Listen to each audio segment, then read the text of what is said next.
Bir adam möminlərin əmiri Ömərin yanına gəldi. Yanında oğlu da var idi.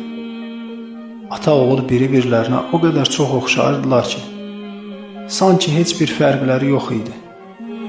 Ömər radiyallahu anh buna heyrət edərək belə dedi: Allaha and olsun ki, bugünkü kimi qəribə bir şey görməmişdim.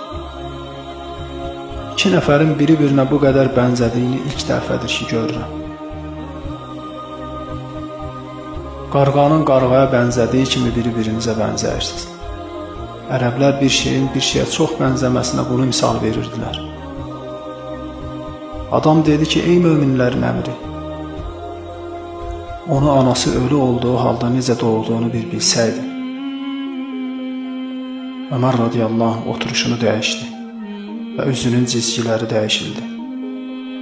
O belə qəribə şeyləri dinləməyi sevərdi və dedi ki, mənə anlat. Adam dedi ki, ey möminlərin əmiri, zövcəm bu uşağıma hamilə idi.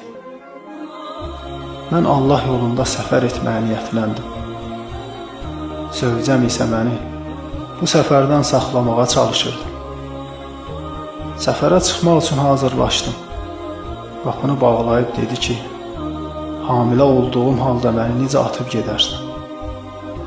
Və bundan sonra mən əlimi onun qarnının üzərinə qoyub dedim ki, ya Rabbi, bu uşağımı sənə əmanət edirəm. Sonra isə yola çıxdım. Allahın təqdiri ilə anası üçün səni Allaha əmanət edirəm demədim. Allahın diləməsi ilə səfərimi qəzasız və bəlasız başa vurub yenidən qayıtdım. Evin qapısının bağlı olduğunu gördüm. Uşaqlarım yan başıma toplaşdılar və zövcəmin vəfat etdiyini mənə xəbər verdilər. İnnə lillahi və innə iləyhi raciun.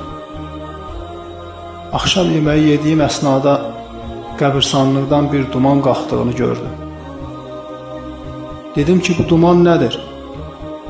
Mənə dedilər ki, bu duman sənin zövcənin qəbrindən o dəfn edildikdən bu yana yüksəlməkdədir. Dedim ki, vallahi, Allahın yaratdıqlarından ən çox mənim bunu bilməyə haqqım var. Zövcəm güclü, sağlam, iffətli biri idi. Pislikdən çəkindirər, yaxşılığı əmr edərdi. Allah subhanahu teala əsla onu zayi etməz. Qalxdım və qəbrə doğru getdim. Uşaqlarım da ardımca gəldilər. Ey möminlərin əmiri, qəbri qazmağa başladım. Ta ki cəsəd görünənə qədər.